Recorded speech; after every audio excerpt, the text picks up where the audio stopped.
মাত্র ৩৭ বছর বয়সেই তিনি বিশ্ব কাঁপাচ্ছেন। নাম ক্যাপ্টেন ইব্রাহিম ট্রাওরে। এই বয়সেই তিনি বিশ্ব রাজনীতির সবচেয়ে আলোচিত চরিত্র। বুর্কিনা ফাসোর সেনাপ্রধান থেকে এখন তিনি রাষ্ট্রনায়ক। আর তাকেই দেখে দিশেহারা আমেরিকা, কারণ তিনি এমন এক সিদ্ধান্ত নিয়েছেন যা আমেরিকার কাঁপুনি ধরিয়ে দিয়েছে।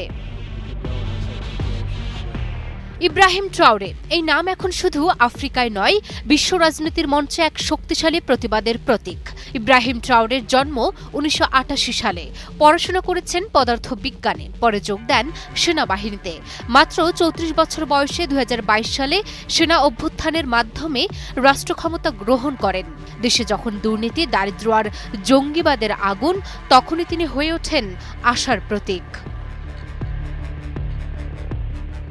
মাত্র কিছুদিন আগেও বুর্কিনা ফাসো ছিল ফরাসি ও পশ্চিমা শক্তির ছায়ায় থাকা এক দেশ। কিন্তু ক্যাপ্টেন ট্রাওরের হাতে ক্ষমতা আসার পর পাল্টে গেছে দৃশ্যপট।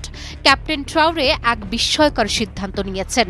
তিনি ফরাসি ও পশ্চিমা প্রভাব পুরোপুরি প্রত্যাখ্যান করে দেশ থেকে ফরাসি সেনাবাহিনীকে বের করে দিয়েছেন।